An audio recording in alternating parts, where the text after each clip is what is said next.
అందరికీ నమస్కారం అండి. అక్షర ఛానల్కి స్వాగతం, సుస్వాగతం. ఈరోజు కంటెంట్ వచ్చేసి గుడి గోపురాలతో మన జ్ఞానేంద్రియాలకు ఉన్న సంబంధం గురించి మనం మాట్లాడుకుందాం. అసలు మనం గుడికి వెళ్ళటం అనేది ఒక భక్తి భావంతో వెళ్తాం. గుడికి వెళ్ళక ముందు వెళ్ళి వచ్చిన తర్వాత మనకు చాలా మార్పు అనేది వచ్చినట్టుగా అనిపిస్తుంది. గుడికి వెళ్ళిన వెంటనే మనం పాద స్పర్శతో అంటే ఆ గుడి నేలను తాకుతాం. అలా స్పర్శ అనేది అనుసంధానం అవుతుంది.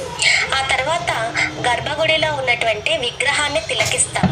అలా మన కళ్ళు అనుసంధానం అవుతాయి.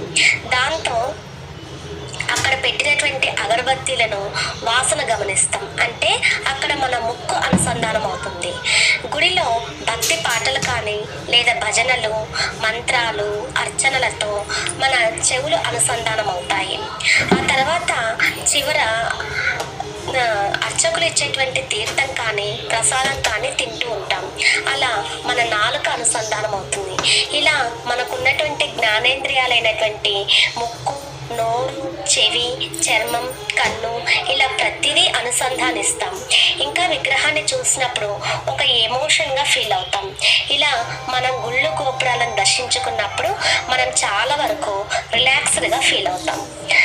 గుళ్ళు గోపురాలతో మన జ్ఞానేంద్రియాలకు చాలా దగ్గర సంబంధం ఉందని మనోవిజ్ఞాన శాస్త్రవేత్తలు అంటే సైకాలజిస్టులు నిర్ధారణ చేసి చెప్పిన విషయం ఇది.